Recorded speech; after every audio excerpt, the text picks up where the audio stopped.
Muy buenas noches, bienvenidos a Días Contados. El tema medioambiental sigue en el tope de la agenda tras el anuncio del cierre de la fundición de Codelco en Ventanas, en el polémico cordón industrial de Quintero Puchuncaví. Hoy recibimos en el estudio a la ministra de Medio Ambiente, Maísa Rojas, quien ha tenido que liderar la crisis para ver qué ha pasado, por ejemplo, con las otras empresas que operan en el cordón industrial, la disposición de los privados a avanzar en medidas anticontaminación. Hablamos también de otras zonas de sacrificio, nos concentramos en esos asuntos y la institucionalidad ambiental también.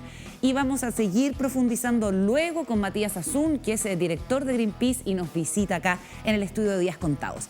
Y en el segundo piso, junto a Paula Walker y Juan Diego Montalva, profundizamos en algo que es siempre complicado para los gobiernos, las visitas a la llamada macrozona sur, irá a ir o no el presidente Gabriel Boric, como ha sido en gobiernos anteriores. Aquí empieza Días Contados. Contamos todo, contamos con todos.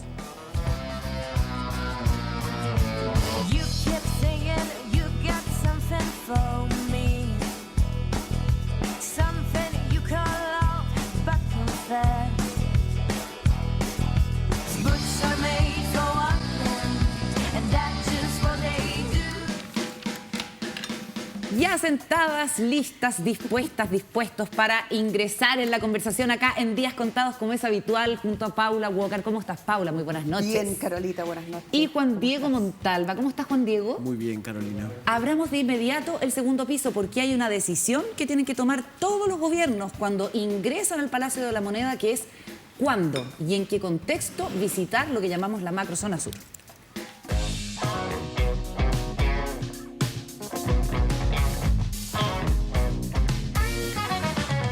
Bueno, hoy día las autoridades del Ministerio del Interior, la ministra Isquia Siches, hizo un balance sobre el estado de excepción constitucional, el estado de emergencia que ha regido en la zona y que vence el 30 de junio. Así que se va a necesitar una prórroga que se le tiene que pedir al Congreso que la vote, y se dieron algunas cifras de cómo ha sido efectivo este estado de excepción constitucional para controlar los delitos y la violencia en la zona. Pero siempre, Paula Walker, surge la pregunta, ¿cuándo viene el presidente? Sí, ese es un tema efectivamente que primero que apasiona a todo el mundo, y en los gobiernos se vive con mucha dificultad, porque efectivamente la zona de la Araucanía es una zona inestable, por decirlo de alguna manera. Es decir, uno sabe cómo está en el día, pero cualquier cosa rompe el equilibrio. Y eso significa desde la quema de maquinaria o algún problema que afecte la vida de las personas. Entonces, efectivamente es una situación difícil. Yo pienso que al gobierno le debe haber pasado que tenían un diagnóstico de la situación. La ministra del Interior va muy tempranamente y se encuentran con una situación que de alguna forma los debe haber como tocado. Desajustado totalmente, ¿no? Claro. Entonces, la recepción con tiros, cuando uno va en la caravana, seguramente escucha que efectivamente hay disparos y probablemente lo ve en la prensa y dice, a la ministra del Interior la reciben con una emboscada y con tiros, y lo que a ella le pasa y lo que lee en la prensa no se parece, ¿no? En términos de... Y eso marcó... Porque tú dices que no se alcanza a dimensionar. Sí, yo creo que cuando ella dice lo que dice, que no escuché los tiros o es una forma de protesta... claro, es una cosa habitual en una protesta. Que es algo que se lee muy mal desde acá. Pero yo trato de ponerme en sus zapatos y pienso que probablemente ella no logra enterarse mucho, porque amaba dentro de una cápsula de seguridad. Pero ¿te acuerdas, perdona, lo grave que fue que trataron de salir de ese camino? Chocaron entre ellos. Y había una camioneta detrás que no los dejaba salir. O sea, había una camioneta, se incendió otro vehículo. Exactamente, adelante. ¿Se incendió un vehículo con ellos? ¿Sí? No, con ellos. Lo habían incendiado. Esa era como la señal del recibimiento. Entonces la prensa en un minuto estuvo virtualmente, la prensa y las autoridades, ella también, virtualmente de rehenes en esta situación que, claro, que fue muy, muy grave. Entonces lo que quiero decir es que el primer aterrizaje del gobierno en la zona de la Araucanía no se parece en nada a lo que ellos imaginaron. Y pienso que todavía están recuperándose de ese primer momento, y entonces la figura de cómo llego con el presidente al lugar se transforma en un Zapato chino. en una bolita caliente. ¿Cómo se dice? Sí. En un fierro caliente. Eso. Bueno, Se le dice palo con caca también, pero no es muy bonita esa expresión. Pero por Dios que es certera, ¿o no? No, Sí, sí, es claro. mejor que fierro caliente. No, es mejor fierro caliente que palo con caca. No, pero es que es más difícil ¿Quién va a agarrar un tomar palo. el fierro caliente? Te puede equivocar, pero nadie se va a equivocar tomando un palo Un con palo caca. con Bueno, y caca, tú sí. siempre has hablado del trauma de Temucuicui, que como que marcó el inicio del gobierno, Juan Sí. Diego. Sí, en eso me acordaba, fíjate que realmente la ida a la región es bastante noticiosa. Es No un tema, olvidemos siempre es un tema. que la Bachelet fue, hoy día, cuando estábamos... expresidenta. La expresidenta Bachelet, Michelle No la Bachelet. Bachelet. Acuérdate que es como Bachelet. el Piñera, el lago. Uno no dice eso. Dice, no, tampoco dice la Bachelet. No, la Bachelet no. La O expresidenta. Bachelet solo. Bachelet. Sin O la artículo señora determinante. Bachelet. Michelle. Bachelet. Michelle. Oye, Michelle que no va a poder venir a votar. Sí, Qué sí. raro eso, ¿no? Qué raro. Va de Suiza, va a votar de Suiza. Bueno, Cerremos la idea Bachelet. contigo, ¿cómo es? No, se demoró 2 meses, 2 años. Estábamos cuando con Paula y tú estábamos revisando cuándo fue Bachelet. Nos sorprendió de que había ido en diciembre del 2015, ella Sí, asumió y en ella- marzo del 2014. Exactamente. Y en el caso de Sebastián Piñera, mira la diferencia, el acuérdense- 23 de marzo del 2018. O acuérdense- sea, pasaron 11 días Si desde me que cuesta asumió. terminar la idea, déjame. Te lo terminar estoy la idea. aportando. 12 días pasaron y el presidente Piñera fue al sur. Piñera todo lo puede. ¿Y cómo se llama? Bachelet se demoró mucho tiempo y acuérdense, se me había olvidado y ahora revisando esto me recordé de que la ida de Bachelet fue en secreto. Y Burgos había recién asumido el Ministerio de Interior después de la estrepitosa salida de Peñilillo. Burgos llega del Ministerio de Defensa e Interior y en Interior se hablaba de cuándo iba a ser el viaje y Bachelet un día aparece en la zona, en la Araucanía, y él no sabía. Me acuerdo que la noticia era por qué, y ahí se hablaba de que había un rompimiento de relaciones entre Burgos y Bachelet. Sí, fue una Y crisis después, política importante. no nos olvidemos de que Piñera le debe la muerte de su segundo gobierno, se la debe a justamente el caso Catrillanca, Al asesinato que en donde se rompe el núcleo duro del piñerismo, que es Andrés Chadwick, ¿Por qué se rompe? porque Chadwick queda destruido. De ahí Chadwick nunca más habló, quedó calladito, o sea, quedó mudo. Lo destituyeron. Sí, ahí queda muy mal porque además pasa lo mismo que es esta discusión que hay ahora con la Dipolcar y con este general Lopresti, en donde se queda en evidencia que a Andrés Chávez no le informaron todo.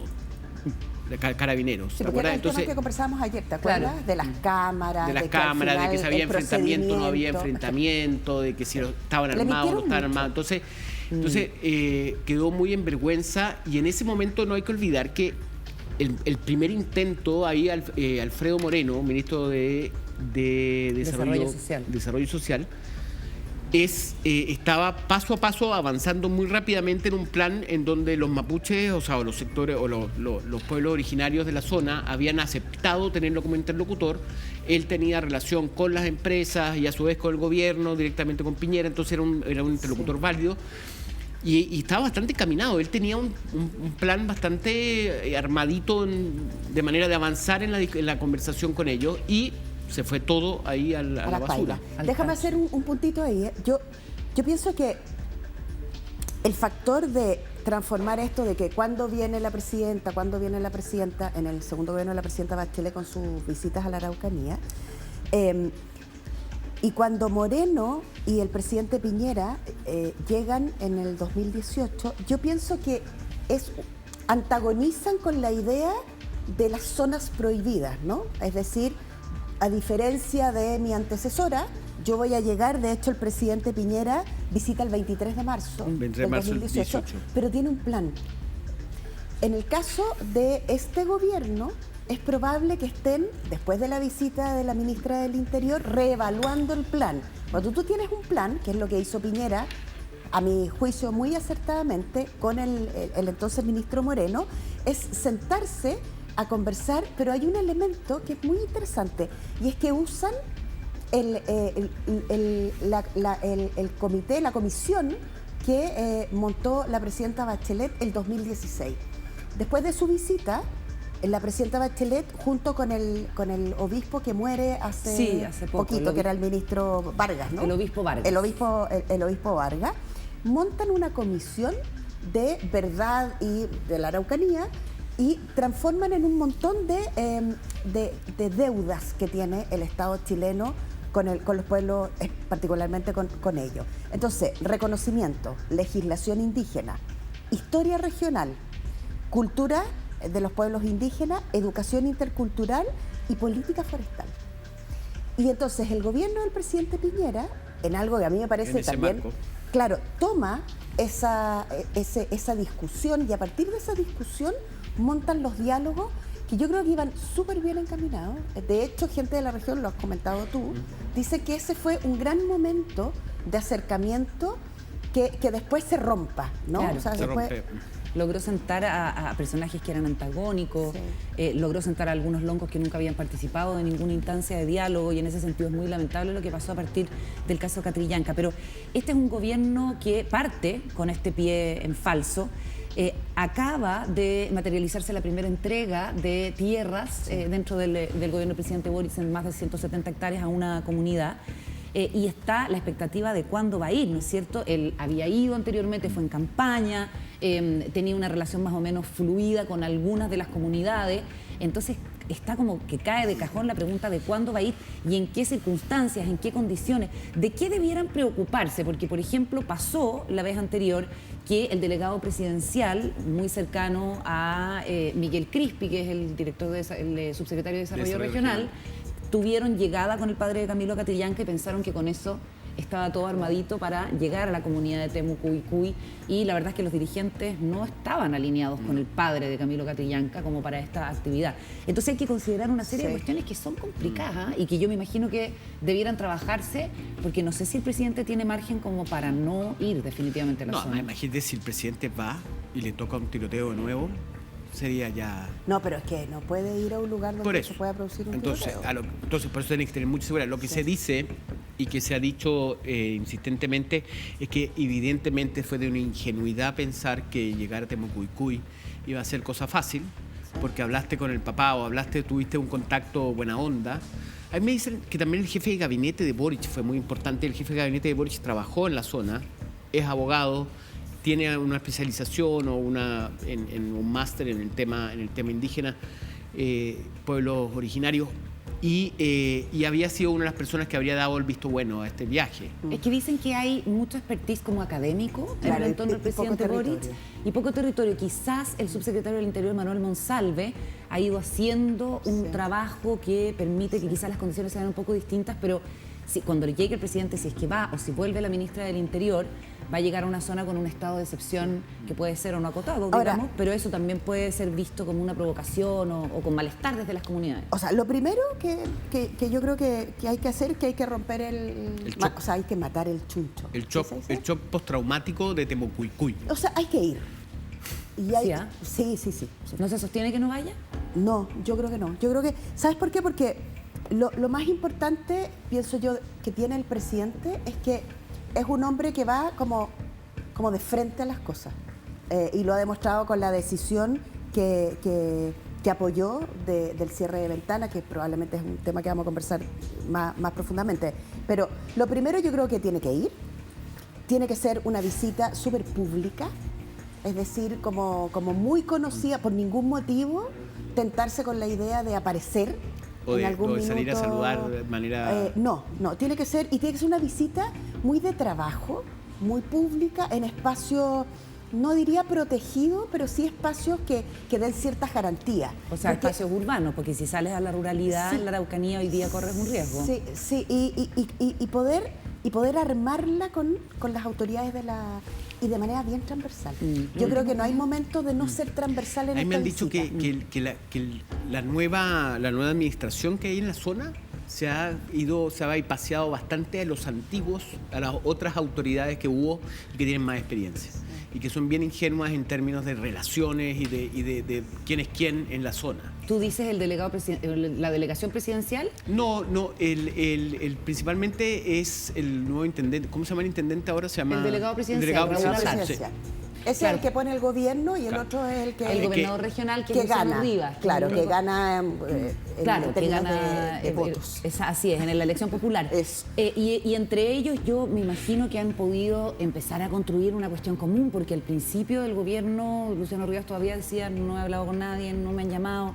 Y por Dios que es importante para la construcción de confianzas y arreglos poder hacer un trabajo transversal, unido. Y tomar posta. O sea, cuando el presidente Piñera toma los resultados de la comisión presidencial de la presidenta Bachelet, ese gesto de la posta es algo que debiera seguir haciéndose, sobre todo en gobiernos que son de 4 años. Claro, para no partir de cero. Obvio, porque tienes que volver a inventar todo en la Araucanía.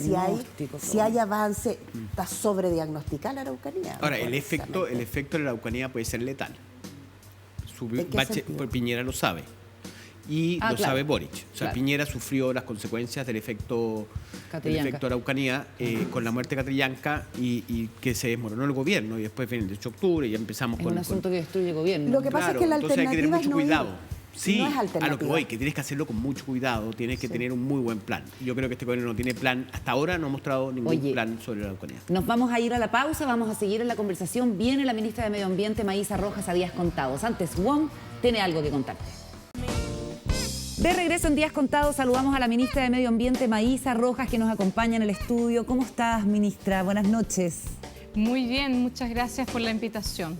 Partamos por lo más urgente, un nuevo episodio de contaminación que afecta a los niños y niñas de la zona de Quintero Puchuncaví, que ocurre ayer. ¿Cuáles son los datos que se tienen? ¿A qué se puede atribuir la contaminación en una cosa que parece como un eterno retorno y siempre con una respuesta insuficiente porque no hay mucho como medir realmente, ¿no? Exactamente. El problema de Concón, Quintero y Puchuncaví, porque esa es la zona, es completamente multifactorial. Tenemos contaminación por material particulado, igual que en Santiago. Tenemos contaminación a veces por dióxido de azufre, que fue el evento del 16 de junio. Tenemos a veces contaminación por compuestos orgánicos volátiles, que fue un evento que fue en mayo, que fue el primero de los eventos, de hecho, y también ácido sulfídrico, que está asociado a veces con las alcantarillas. Así es que es realmente muy multifactorial. Y por eso es difícil de medir exactamente qué es. Exactamente. O sea, puede ser uno, puede ser el otro. Para eso se necesita y se requiere medir. Concón, Quintero y Puchuncaví tiene un plan de prevención y descontaminación. En el contexto de ese plan se mide el Ministerio de Medio Ambiente y la Superintendencia de Medio Ambiente también. Yo creo que lo importante acá es que como vemos que es multifactorial el problema, la solución también tiene que hacerlo. Y en ese sentido, esta es una respuesta que se está dando como Estado, de manera muy intersectorial. Es el Estado completo que se está haciendo cargo. Ya, pero siguen habiendo pics de contaminación y siguen funcionando varias de las industrias del cordón. Ya, vamos a eso. Efectivamente, nuevamente, dentro del instrumento que tenemos, que es el plan de prevención y descontaminación, las empresas tienen planes operacionales, o sea, son medidas que ellas tienen que implementar. Después del evento del 6 de junio, que fue el de dióxido de azufre, bueno, desde entonces que la fundición está apagada. Sí. Ya.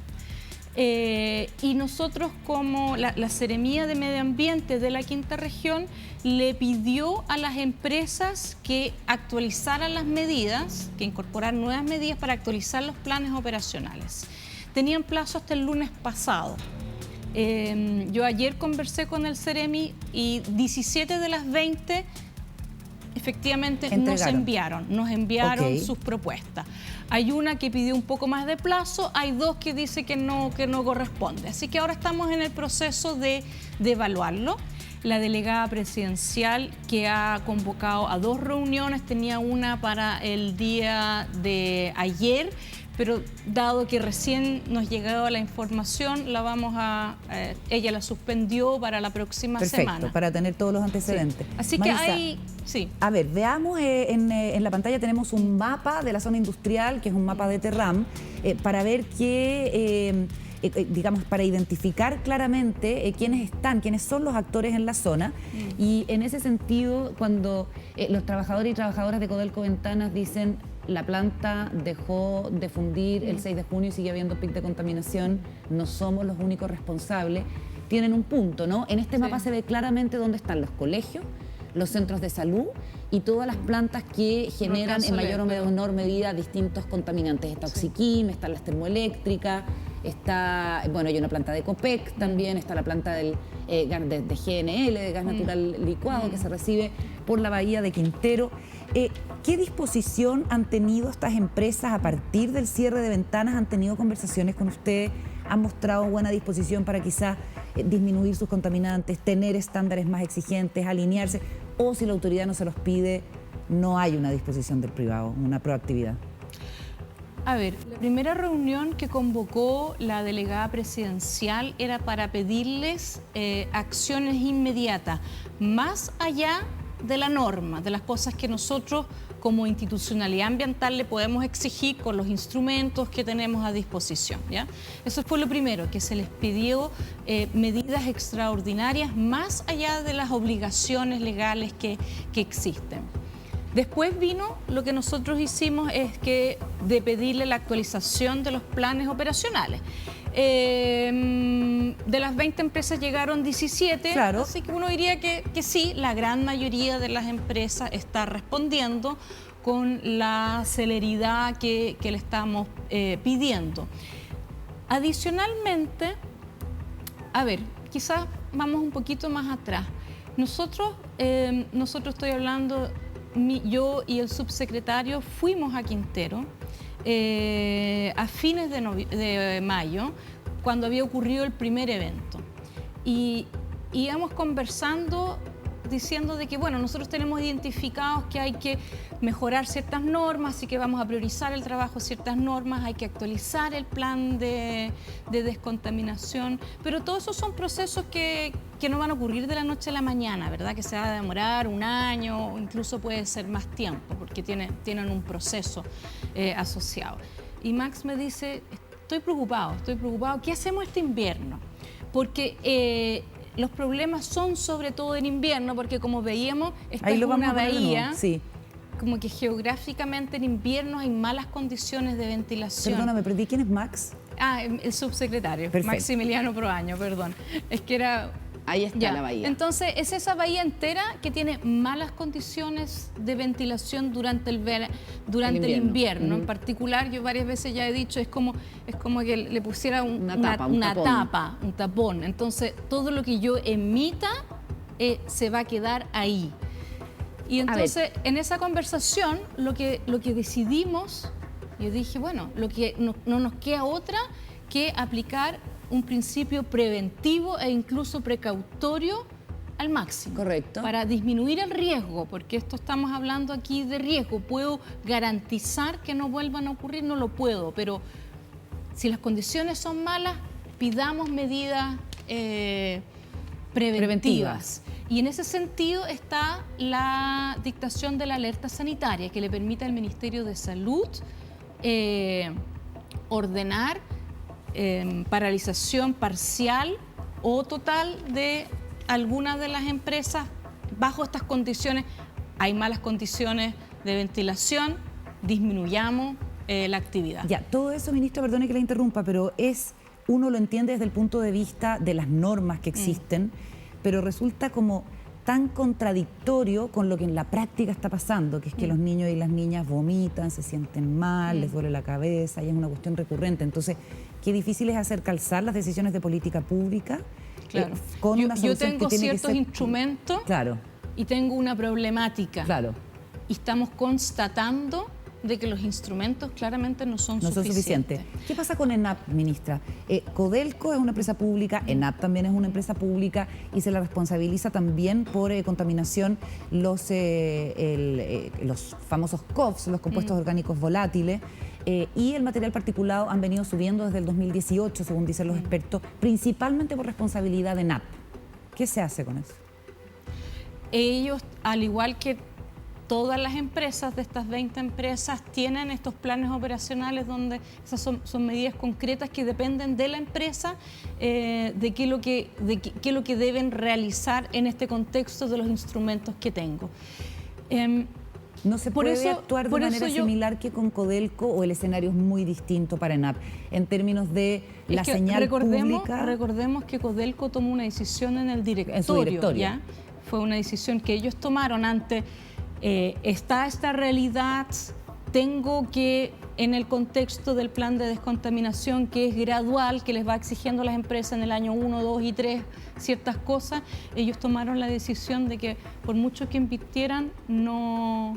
Claro, había una situación de contexto y ya de diagnóstico de que no tenía mucho sentido insistir. Sí. Y en el caso de ENAP... Notemos que eso lo va a tener que evaluar ENAP. Notemos que yo tengo un instrumento, los datos, la verdad es que sí han bajado, o sea, dióxido de azufre han bajado las concentraciones. ¿Desde el pic del 6 de junio, dice usted? No, estoy hablando del 2018, que fue el último evento grande. Con el plan de descontaminación. El plan de descontaminación está vigente desde diciembre del 2019, así que lleva 2 años y medio en vigencia. Han bajado y sin embargo seguimos teniendo eventos de intoxicación, de afectación a la salud. Eso es simplemente una constatación de la situación y por lo tanto eso nos indica de que son insuficientes. Aquí habíamos dicho, esto es multifactorial, tiene que enfrentarse de manera intersectorial y por eso está involucrado no solamente el Ministerio de Medio Ambiente, sino también de Salud, de Trabajo, etcétera. Lo que tiene que ocurrir, no solamente acá, sino que en Chile, es que tenemos que encaminarnos en una transición que es social, que es ecológica y que debe ser justa. Y a mí me gusta poner énfasis en esto de la justicia. ¿Qué significa? ¿Qué es una transición socioambiental o una transición justa? Socioecológica justa. Socioecológica. Sí. A ver, es un concepto que se utiliza bastante en el tema de cambio climático. Nosotros tenemos una crisis de cambio climático que significa que tenemos que, y también tenemos una crisis de pérdida de biodiversidad y una crisis de contaminación muy aguda también. Estas son 3 grandes crisis que son de alguna manera el síntoma de 200 años o más tiempo, si uno quisiera, de un desarrollo que ha sido sucio. El antropoceno exactamente, el antropoceno. Una mala relación con la naturaleza, pero también con nosotros mismos. Y el con nosotros mismos es porque justamente ha permitido que existan zonas en la cual hemos degradado de tal manera el medio ambiente y la vida de las personas que hoy día lamentablemente las denominamos zonas de sacrificio. Y cuyas ¿Cómo se elimina eso? Los miembros de esas comunidades trabajan en estas industrias, además. También, exactamente. Entonces, ¿cómo para enfrentar el cambio climático nosotros vamos a dejar de producir energía a través de los combustibles fósiles? Estamos hablando de carbón, estamos hablando de petróleo y todos sus derivados, estamos hablando de diésel, estamos hablando de gas natural. Tú mismo mencionaste el tipo de empresas que existen ahí. Recordemos que otro de los temas que ocurre también bastante seguido es varamiento de carbón, ¿verdad? Sí. Porque hay centrales termoeléctricas a carbón ahí llega el carbón, se cae y también contamina la bahía, ¿verdad? Así es que nosotros tenemos una ley ahora que se promulgó hace poco. La de marco de cambio climático. Exactamente. Estamos muy contentos de que el propio presidente fue al evento donde celebramos la promulgación de la ley y él ahí dijo muy claro, este es una política de Estado, esto transversaliza el tema de cambio climático y ambiental. Y de alguna manera le da sustento a esto del compromiso del presidente de ser un gobierno ecologista. Esta es la llave, la ley marco de cambio climático. A mí, desde el Ministerio de Medio Ambiente, me ayuda a transversalizar y me da una llave para trabajar en esto. Y es un proceso, son las próximas 3 décadas. El presidente dijo el día que asumió esto de que iba a ser un gobierno ecologista y ahora se está viendo en la práctica los costos que tiene tomar decisiones para que eso se materialice. Recordemos ese momento en 10 contados. Destruir el mundo es destruirnos a nosotros mismos. No queremos más zonas de sacrificio. No queremos proyectos que destruyan nuestro Chile, que compren, que destruyan a las comunidades. y lo ejemplificamos en un caso que ha sido simbólico. No a Dominga. Ya, eso fue el 19 de diciembre, el día que salió electo el presidente Gabriel Boric. Se toma la decisión de cerrar la fundición de Codelco Ventanas, es una señal muy potente. Se logra la tramitación y la firma del acuerdo de Escazú. Sí. Se logra la promulgación de la ley de marco de cambio climático. ENAP, para volver a ese tema, como empresa pública, al igual que Codelco, tiene un directorio y tiene miembros en ese directorio que son designados por el presidente. No se han iniciado conversaciones formalmente, Maísa, con el directorio de ENAP, porque obviamente hay un componente político. Son decisiones que se toman al interior del directorio, son decisiones técnicas, pero obviamente hay un componente político. Lo hemos visto en la manera en que el presidente Boric con Máximo Pacheco han sacado adelante este asunto. ¿Se puede esperar lo mismo, una conversación profunda y avanzar quizás con ENAP, o la solución Yo espero... es imposible, digamos? A ver, yo lo que espero es que, a ver, cuando a mí me invitan a ser la ministra de Medio Ambiente, yo obviamente siento el compromiso de ponerle contenido a qué significa ser un gobierno ecologista. Tú nombraste dos leyes, el acuerdo Escazú, la ley marco de cambio climático, hay otro que tiene que salir, que es el servicio de biodiversidad y áreas protegidas. Estoy muy comprometida con ese proyecto, pero esto es transversal y por lo tanto es mucho más allá de lo que haga yo desde mi cartera. Y yo espero de que las empresas del Estado efectivamente también entiendan esto de que este es un gobierno ecologista y que tienen que elevar sus estándares, que debieran ser el ejemplo, ¿verdad?, con estándares ambientales. Y así como Codelco hoy toma una decisión poniendo a las personas y a las comunidades en el centro, una decisión fuertemente llevada por un tema medioambiental, que todas las empresas del Estado hagan lo mismo. Perfecto, clarísimo el mensaje. Maísa, vamos a pasar después a la mesa a conversar con Juan Diego Montalvo y Paula Walker para hacernos cargo quizás de las opiniones y las reacciones a lo que se anuncia el viernes pasado, con que no se nos avisó a tiempo, se pudo conversar antes, en fin, cómo ha sido más bien el proceso. Pero quisiera compartir con usted un cuadro de los estándares de contaminación que establece la OMS, los máximos y los que tenemos en Chile, porque hay ahí una diferencia significativa. Esta lámina también es de Terram.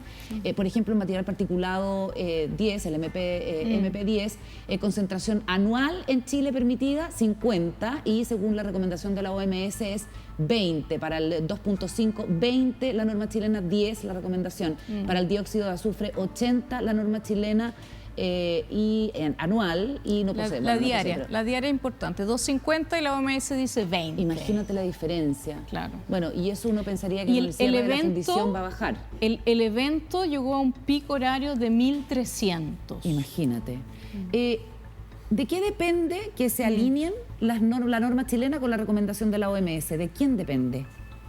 Depende del Ministerio de Medio Ambiente. Ya, y eso sí que te corresponde a ti. Sí. Nosotros elaboramos los planes de descontaminación y todos los planes se deben revisar cada 5 años. Ya se tienen que revisar y actualizar, hay que ir viendo cómo van funcionando. ¿Solo en el contexto de la revisión del plan de descontaminación se puede cambiar la norma? No. Hay dos cosas, claro. Hay normas de emisión, hay normas de calidad y están los planes también, que aplican en el fondo las normas. ¿Por qué no se hace hoy día este cambio de estándar? Nosotros tenemos priorizado en la larga lista de normas que tenemos que dictar, tenemos priorizado el de fundiciones y el de termoeléctrica, ¿ya? No tenemos normas de arsénico, no tenemos normas de suelo.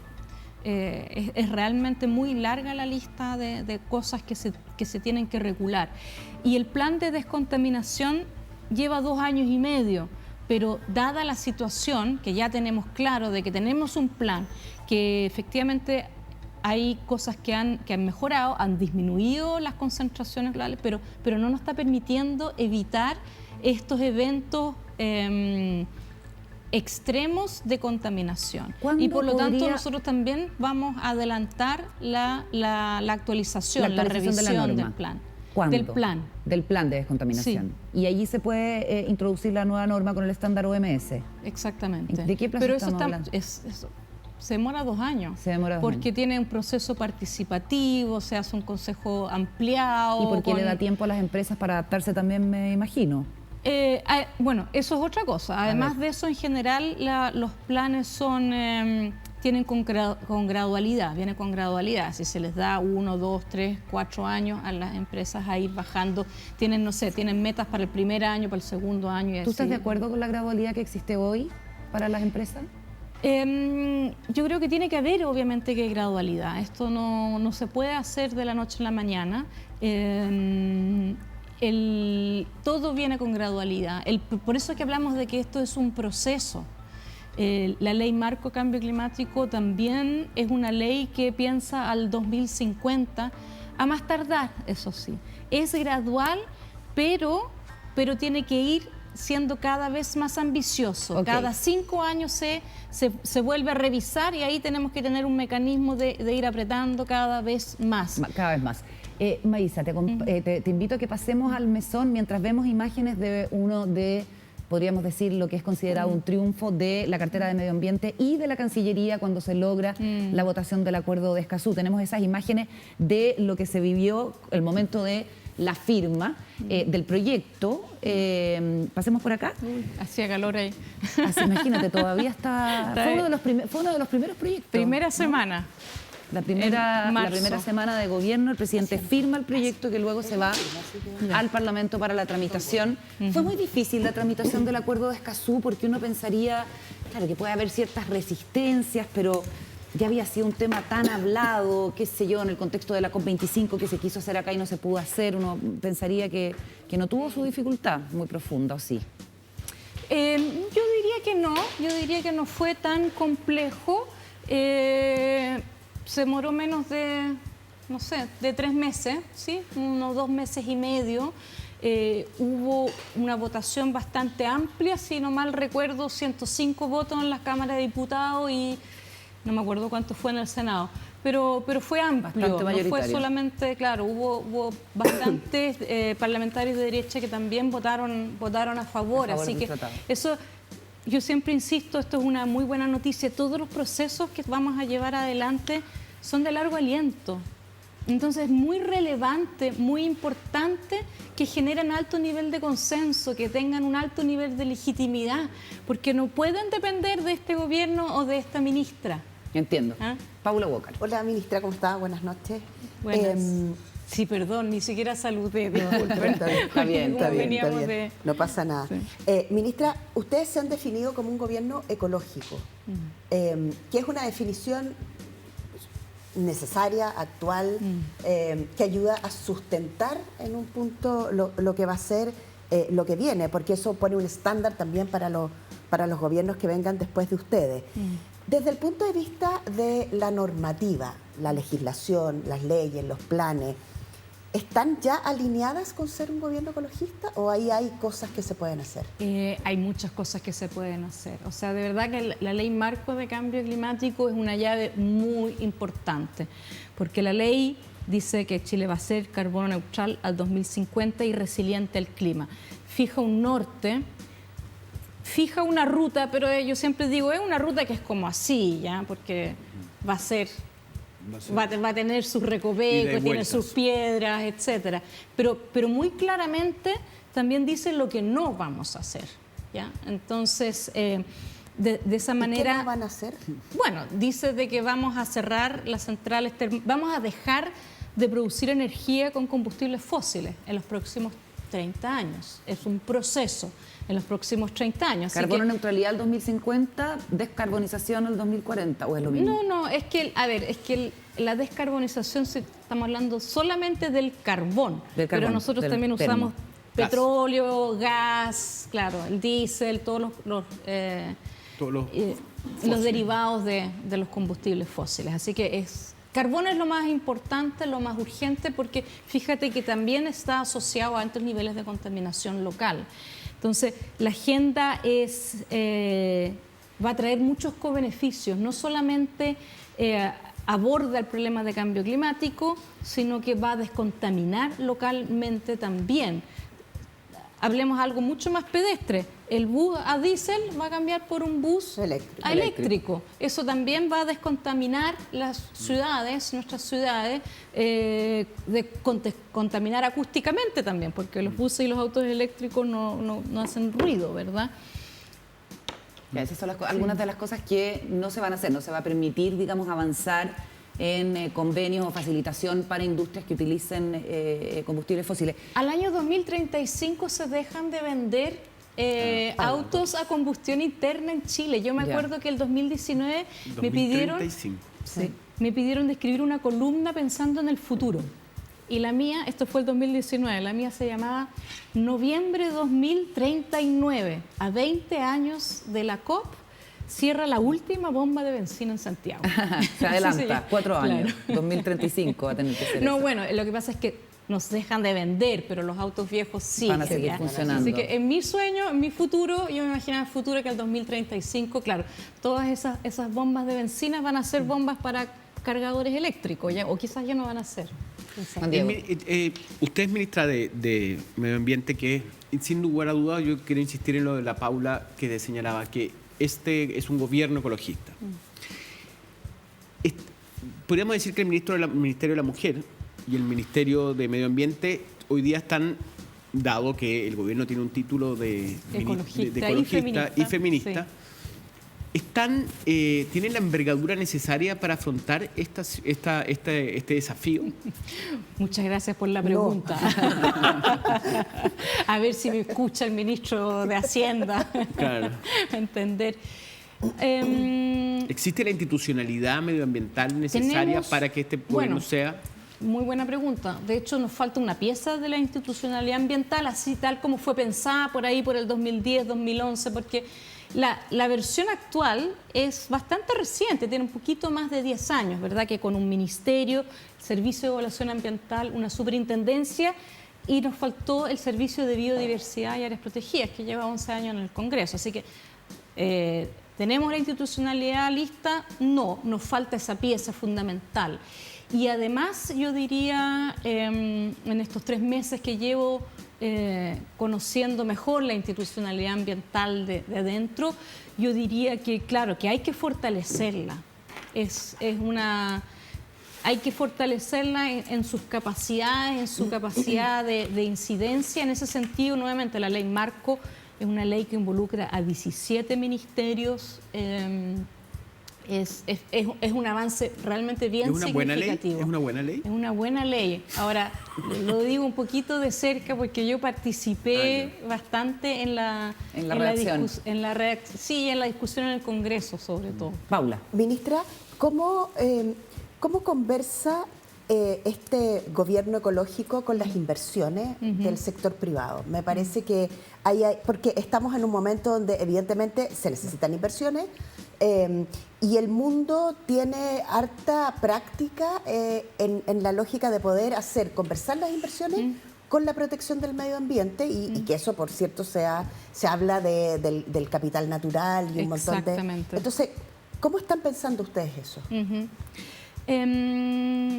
Cuando hablamos de estas transiciones, efectivamente, estas van a requerir una cantidad muy importante de inversiones. Así es que lo primero que quisiera decir aquí muy claramente que esto define un modelo de desarrollo, en el fondo. Cuando nosotros decimos que vamos a ser carbono neutral y resiliente al clima, define un modelo de desarrollo y define un modelo de desarrollo que incluye una cantidad importante de inversión, de innovación en tecnología, etcétera, que tiene que estar alineada y que tiene que hacerse con el medio ambiente, no a expensas de.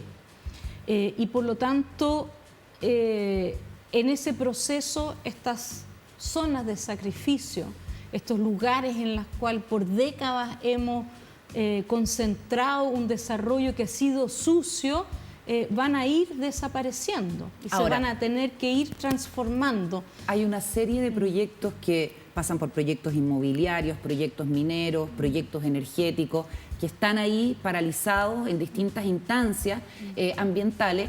Recordemos lo que dijo el presidente sobre Dominga y cómo también una vez quizás en el ejercicio del poder se toma un poquito más de distancia de una frase que es como, bueno, lo habíamos escuchado de hecho, un eslogan, ¿no? Esto no a Dominga. Tenemos la otra declaración, ¿no? ¿Cómo la matiza posteriormente? Ah, no, es la misma declaración. Bueno, y a usted también le toca en última instancia estar en este lugar de decisión que es política, que es el Comité de Ministros. Sentado en esa misma silla, Marcelo Mena decía que en realidad él creía que, cuando le preguntábamos si tiene sentido que siga existiendo esa figura política o tiene que ser eminentemente técnico. ¿Cómo se le responde a los electores que creyeron cuando el presidente dijo no a Dominga, si en la práctica es a partir de decisiones técnicas que no necesariamente dependen de la decisión presidencial? Yo quisiera, yo creo que hay, a ver, yo siempre digo que no hay bala de plata para resolver estos problemas complejos, ¿ya? Porque estos son problemas de relación y de desarrollo, pero para disminuir la conflictividad social, porque finalmente lo que estamos viendo acá es que aquí hay un proyecto que pasa por todas sus etapas, reclamaciones, Corte de Apelación, Corte Suprema, etcétera, y termina teniendo que hay que tomar una decisión política. Uno quisiera evitar todo eso, ¿verdad? ¿No debería ser política? Yo sinceramente, yo soy científica y entonces yo creo mucho en la evidencia y de que las decisiones buenas se tienen que tomar con evidencia y por lo tanto con un alto nivel técnico de conocimiento. Ahora, para eso, primero que nada tiene que haber conocimiento e información. Y también tiene que haber un ordenamiento territorial para que la región me diga, mira, yo me quiero desarrollar de esta manera y voy a dejar este espacio de protección, voy a dejar este espacio para proyectos energéticos y así. Y con eso uno deja de, como que me ahorra una cantidad bien importante el tiro de proyectos que ya sabrán, bueno, aquí no va a poder ser. Pero nadie va a querer una termo en su barrio, digamos. Nadie quiere una exactamente en su barrio. Para eso, ¿qué es lo que necesitamos? Necesitamos participación.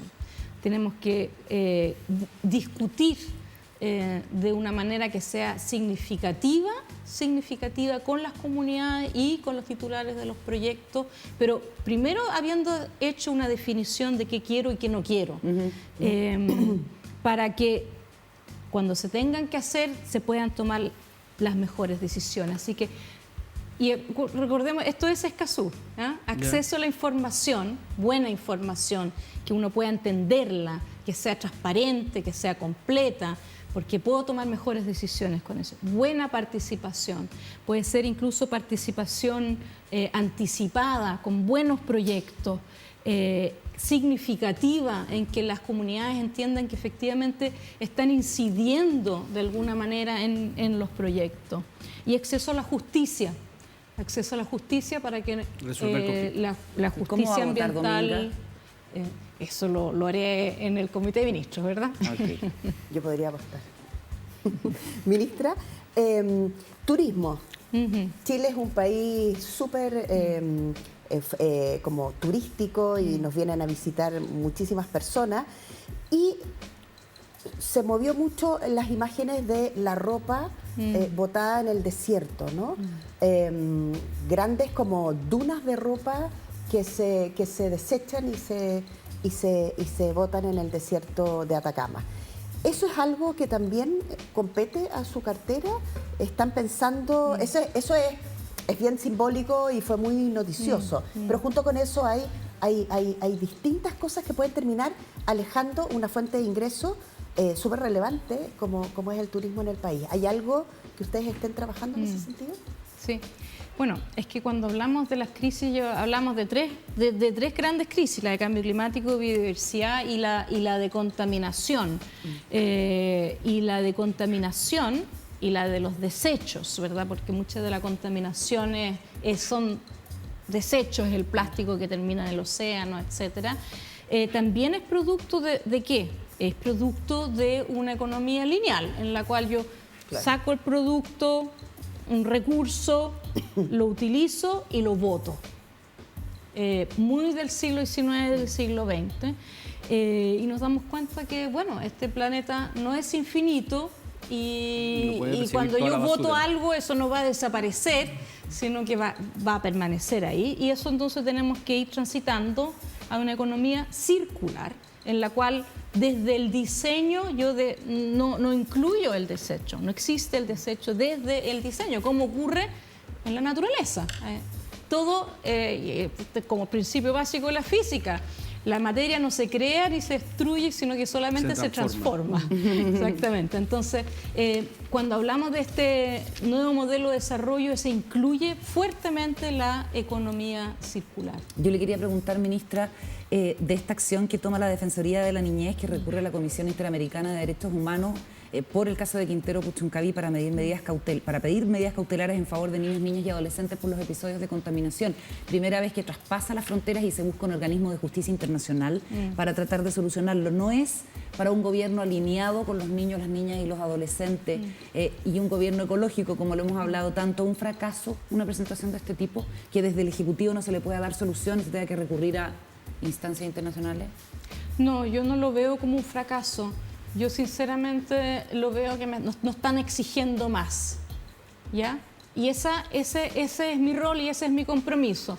A mí me pusieron aquí para mejorar esta situación con instrumentos que, como ya habíamos conversado, son insuficientes, y yo siento de que si vienen desde afuera o de donde sea a exigirme a mí que hagamos más, yo lo tomo bien, yo lo agradezco. Yo me voy a hacer cargo de subir el estándar y de hacerme cargo. Ese es mi compromiso con los habitantes, con las niñas y los niños de Quintero y Puchuncaví. Ministra, estamos empezando un muy mal momento económico. Se habla de que comienza una recesión el próximo año. Estamos tratando de frenar la economía para que la inflación no suba. ¿Bajarán los estándares ecológicos, los estándares de medioambientales en un momento de crisis? Todo lo contrario. Todo lo contrario. Es que, a ver, dos cosas.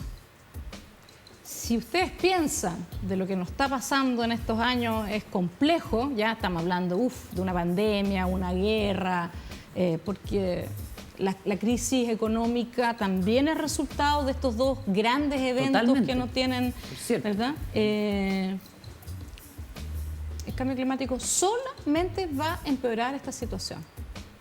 Así que si a ti te parece que hoy día es complejo y es difícil, esto solamente va a empeorar. Yo creo que los europeos, con la guerra y su dependencia de un proveedor para gas, ¿verdad? Pero no solamente para gas, sino también para fertilizantes, o sea, un efecto en seguridad alimentaria. ¿Qué tomo?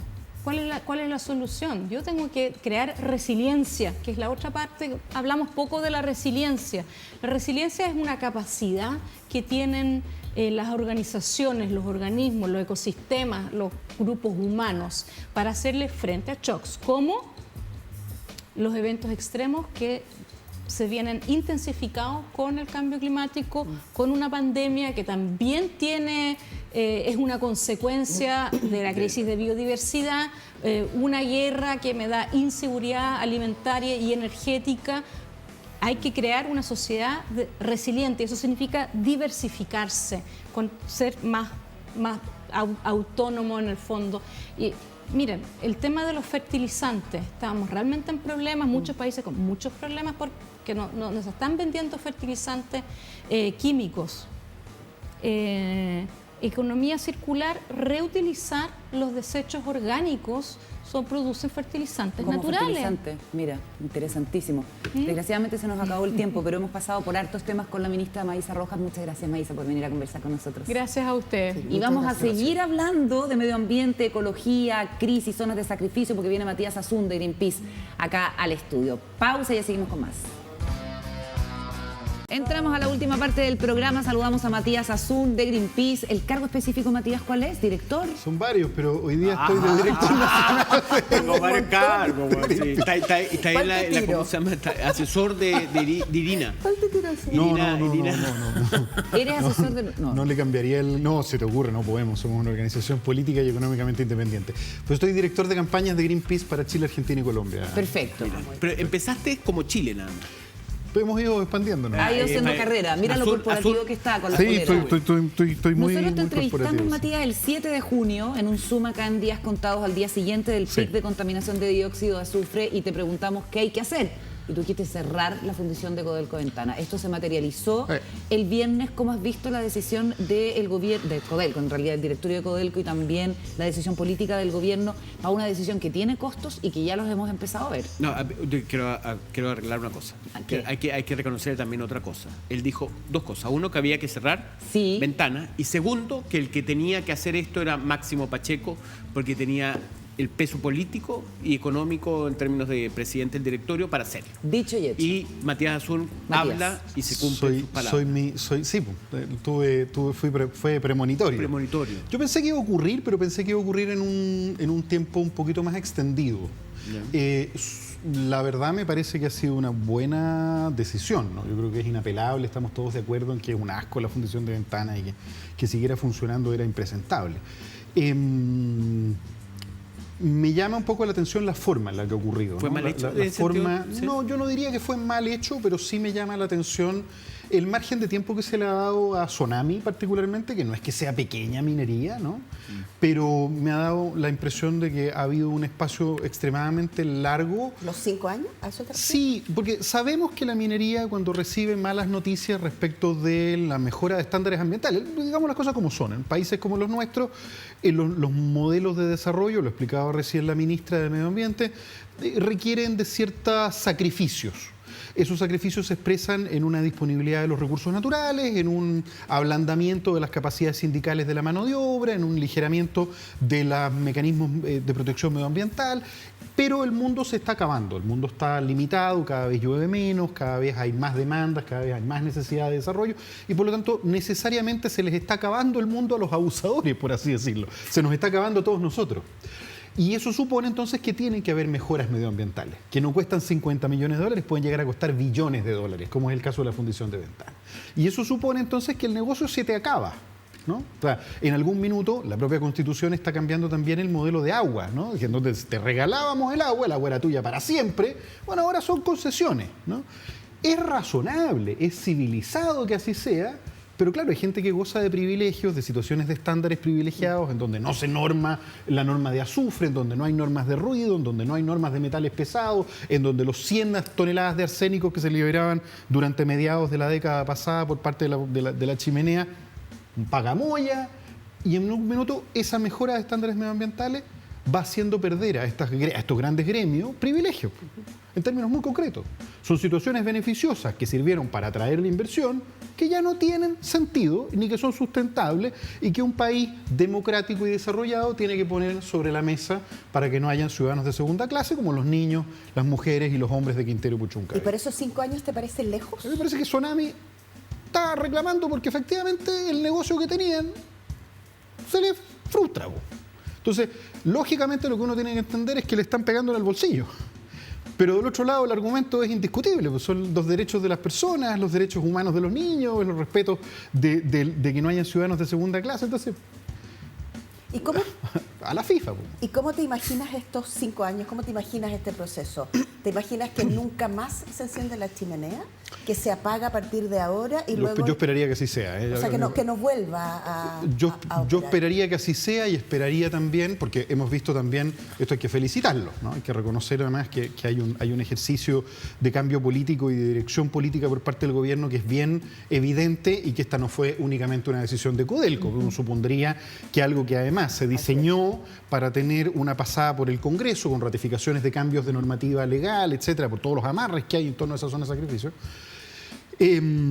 Uno supondría que hay cierta coordinación y que el ministro Jackson, la ministra Vallejo, etcétera, van a coordinar políticamente la operación para que efectivamente... La ministra de Minería dijo que no sabía.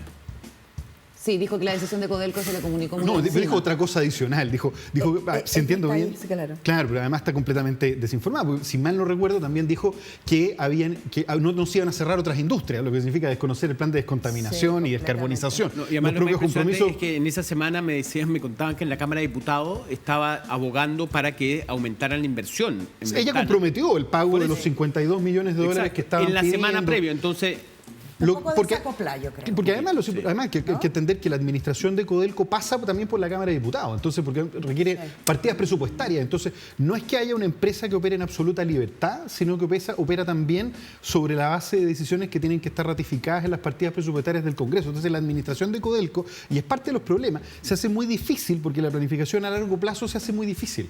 Entonces, finalmente resulta mucho más rentable en la lógica burocrática de administración del Estado pensar en el corto plazo.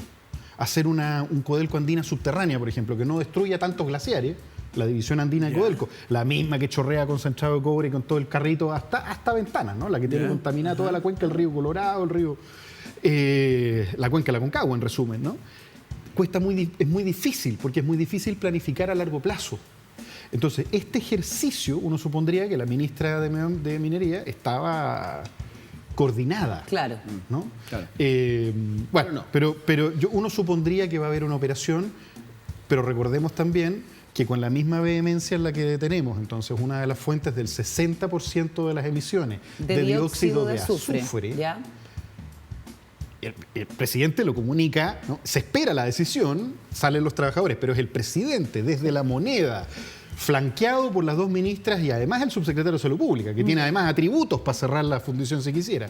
Por la alerta sanitaria, ¿no? Claro, podría solicitar la remoción de la fundición, podrían modificarla, es decir, tienen herramientas, no es la única vía para cerrarla, hay mecanismos alternativos, pero han decidido por esta. Y el presidente dice, no podemos permitir, lo decía hoy día el diputado Winter, el Estado de Chile no puede estar contaminando a sus trabajadores. Pero el 30% de las emisiones de dióxido de azufre restante que han generado episodios de contaminación, aparentemente es el dióxido de azufre, son de ENAP. y que ahora... bueno, ¿ENAP emite dióxido de azufre? 30% de las emisiones que reconocidas en el plan de descontaminación son de ENAP. ¿Por qué uno pensaría en material particulado y en estos COPs? Hay material particulado, hay óxidos nitrosos, hay dióxido de azufre, hay ruido, hay arsénico y hay otro tipo de metales pesados, además de los contaminantes orgánicos volátiles, además de la tierra que ya está contaminada en ese territorio también. ¿Qué le hace el dióxido de azufre a las personas?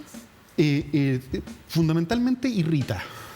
Pues, en el corto plazo, claro, cuando vamos con respiratorio. periodistas, por ejemplo, lo que nos pasa es que se genera...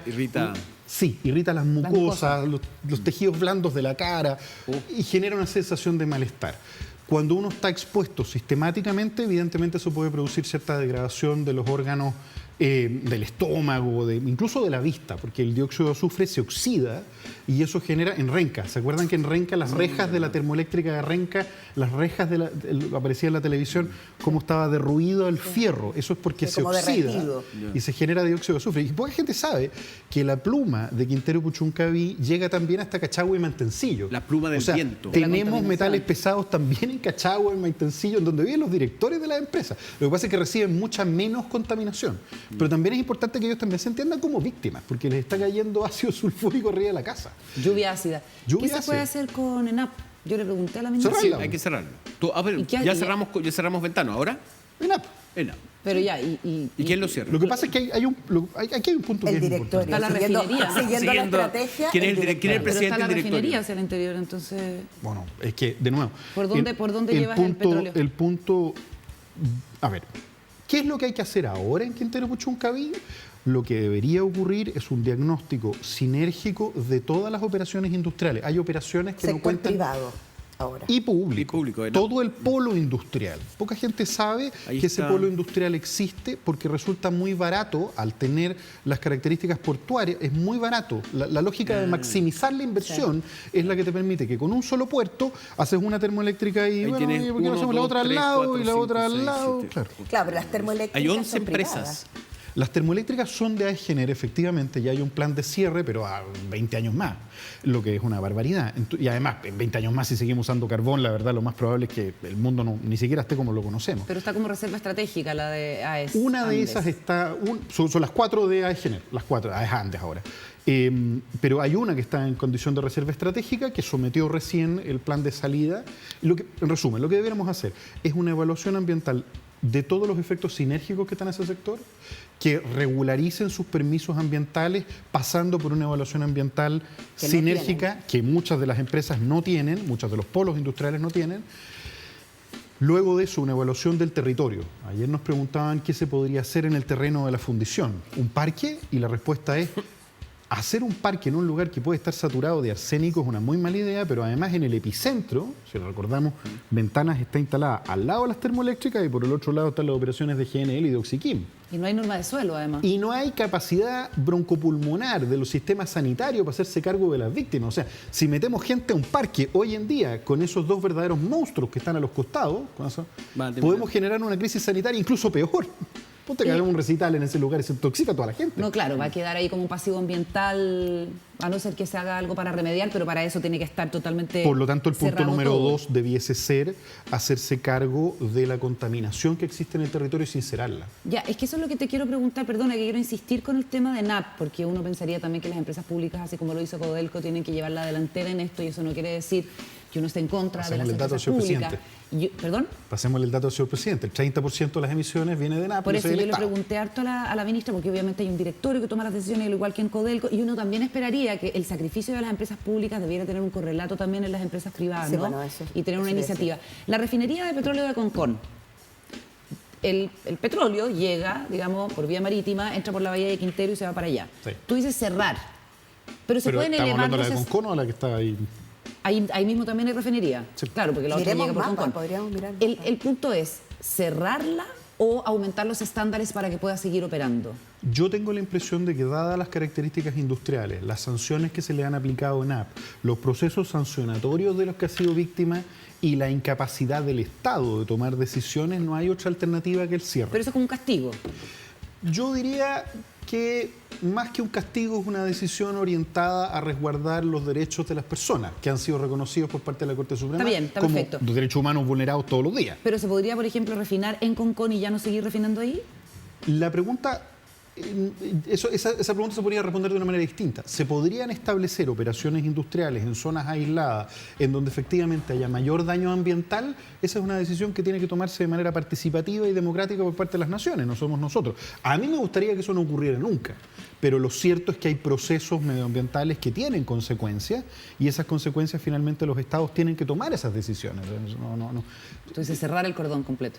Yo creo que lo que corresponde en ese lado justamente es preocuparse del nivel de deterioro medioambiental que existe en ese lugar, que no tiene correlato con otros lugares de contaminación. Ese es el Chernobyl de Chile, no hay duda alguna. ¿Es No es el el Chernobyl? único, además, porque es el más contaminado. ¿cuál Pero es está ahora? Huasco, Coronel. Mejillones, zonas que están tremendamente pobladas y que además están invadidas de termoeléctricas. El concepto de zona de sacrificio se acuña. Entonces, a mí me parece que estamos de acuerdo desde Greenpeace con esta decisión del gobierno de establecer un fin hacia las zonas de sacrificio. Este es un paso, y además es un anuncio de un paso que se va a concretar, para el cual falta muchísimo tiempo, sobre el cual hay que hacerse cargo de los problemas laborales de los trabajadores, porque no podemos permitir que la gente quede abandonada a su suerte, porque después llegan delincuentes como los que están detrás de Dominga a ofrecer empleo y otras cosas, con tal de capturar a esas personas y utilizarlas literalmente como escudos humanos. Y dices Y delincuente. después los tipos la vendan a los chinos, además. La primera Entonces, línea. ¿Quién es? ¿Delincuente? sí, pues, con gente condenada por la justicia por ¿Quién es? corrupción. Pues. ¿Pero cuál? Carlos Alberto Delano. Ah, ¿A eso te refieres con...? Con los dueños. Sí, yo entiendo que uno puede hablar de delincuentes cuando están condenados por la justicia Matías. por corrupción. ¿qué hacemos? A mí me llama la atención en el caso de los trabajadores, que gente que vive ahí, que sufre las consecuencias. Bueno, ellos están... ¿Cómo convences tú a los trabajadores a que no hagan este paro nacional de...? A ver, no me corresponde a mí convencer a los trabajadores porque no soy parte del sistema minero del país. Sin embargo, uno entendería que la situación de los trabajadores está marcada por dos dimensiones. La primera es la seguridad del empleo y de las condiciones en las cuales van a quedar. Un plan de retiro en una zona de sacrificio que puede quedar a merced y abandonada, ¿no? Hay que recordar la cantidad de empleos que se perdió. La economía, con el extractivismo, genera una acumulación en torno a la actividad productiva, que es lo que pasó con los salmones, ¿se acuerdan? Los salmones se instalan, capturan toda la mano de obra, durante 10 años se pierde la práctica del cultivo de la agricultura, colapsa la industria de salmones y lo que se genera es más alcoholismo, más violencia intrafamiliar, aumento de la tasa de suicidios y problemas psicosociales asociados a la comunidad. Se pierden las características de diversidad de la economía. En esta zona el cultivo agrícola está dañado porque el suelo está contaminado. Las cuencas están contaminadas por metales pesados. El mar no puede producir porque efectivamente apareció ayer la investigación en los diarios de cómo los animales costeros están contaminados también por metales pesados. El aire no sirve. El precio de las propiedades se devaluó porque literalmente están en una zona en donde el arsénico, el plomo, el cadmio y el hierro es altísimo. Las cuencas están repletas de cobre. Entonces, efectivamente, una reparación psicosocial, una reparación comunitaria, sociocomunitaria, requiere entender el nivel de vulneración de gente que no solo está contaminada, sino que además se le han negado sistemáticamente sus derechos sobre todo este tiempo. Bueno, el entendimiento de esta situación es parte de terminar con las zonas de sacrificio también. Matías, Paul. ¿Te sorprende la cobertura de los medios de comunicación sobre el cierre en el siguiente sentido? O dime tú si te sorprende o no. Yo tengo una hipótesis. Yo creo que no. El 2010, si ustedes se acuerdan, cuando ocurrió el episodio de la Greda, nosotros le estábamos entregando un premio por hipócrita a Jaime Mañalich, ¿no? Que prometió el retiro, si ustedes se acuerdan, del retiro de la... Él dijo, yo voy a cerrar ventanas, voy a cerrar todas las operaciones. Y no pasó nada. En ese momento, si ustedes revisan, los pics de prensa eran altísimos también. Entonces, la verdad, yo creo que este país tiene completamente claro que esto tenía que ocurrir hace 10 años atrás y que le ha fallado la mano. Le ha fallado la mano al gobierno de Michelle Bachelet, que aprobó la Central Campiche, para que no me digan que tengo color político. Le falló y se aprobó la Central Campiche durante los últimos días, algo que fue denunciado por Wikileaks, ¿no? Por presiones de la embajada norteamericana sobre el gobierno, y se hizo un cambio a última hora y terminamos con más termoeléctricas en esa zona de sacrificio. No se tomaron las medidas necesarias para detener la fundición después en el primer gobierno de Sebastián Piñera. No se decidieron las actividades necesarias para poder tener un plan de monitoreo ambiental, más aún ocurrieron derrames de petróleo, múltiples problemas medioambientales, de los cuales hubo nula respuesta. Se establecieron medidas ridículas de mitigación, de fiscalización, de cosas que ni siquiera son posibles porque la Superintendencia de Medio Ambiente, que en ese tiempo estaba ya creada y operando, no podía fiscalizar porque jugábamos al gallito de no te puedo fiscalizar porque no tenéis permiso ambiental. Bueno, ¿podemos hacer un permiso ambiental? No, vamos a hacer una norma. Bueno, ¿qué entendemos por norma? Bueno, déjame conversarlo y lo vamos discutiendo. Entonces, y seguimos funcionando. ¿Qué es lo que uno escucha? Yo creo que a todo el mundo le salta en el ojo cuando empezamos a escuchar a las autoridades decir la fundición está normativa. Claro, yo no escuchaba a la ministra de Medio Ambiente del gobierno pasado decir, estamos cumpliendo la normativa y se está descontaminando. O sea, hoy día la gente tose menos. Entonces, ¿cuál es tu hipótesis, Paula, de la cobertura de los medios?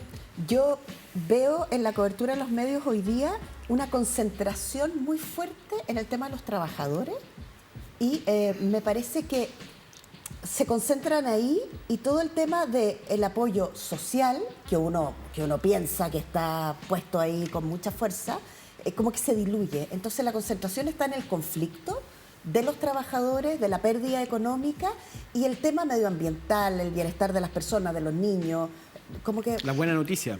Desaparece un poquito. Sí, es verdad, porque además es una medida que se va a implementar a largo plazo. Yo tengo la impresión, alcancé a decir lo que pensaba de los trabajadores ahí, pero yo tengo la impresión de que lo que está un poquito en crisis es que la razón por la que se toma la medida es el cambio de modelo, y un cambio de modelo les va a cambiar las reglas del juego a las operaciones mineras. ¿Se pueden tener fundiciones? De que se pueden, se puede. Sí, pero digo, porque ¿se pueden hacer mejor? Sí. Ya, pero la fundición no es por sí un elemento contaminante y nocivo. Sí, no, con absoluta certeza, cuando hacemos el mapa de emisiones de gases de efecto invernadero, de dióxido de azufre y otros contaminantes que son nocivos para el medio ambiente y las personas, a nivel mundial, dependiendo cómo operes los filtros satelitales, pero en general las fundiciones en Medio Oriente, en China, en Pakistán, en Indonesia, sobre todo en China, son muy evidentes. O sea, son unas manchas así verde. China refina todo, además. Sí. Oye, China e India. Nos tenemos que ir, se nos acaba el tiempo. La conversación ha estado interesante. Como siempre, Matías Azun, director de campañas de Greenpeace. Muchísimas gracias por la compañía. Por favor, ustedes. Hasta la próxima. Gracias. Y nosotros nos reencontramos mañana. Sí, pues. En un próximo Días Contados. Gracias por la compañía. Que estén muy bien. Chao. Mañana.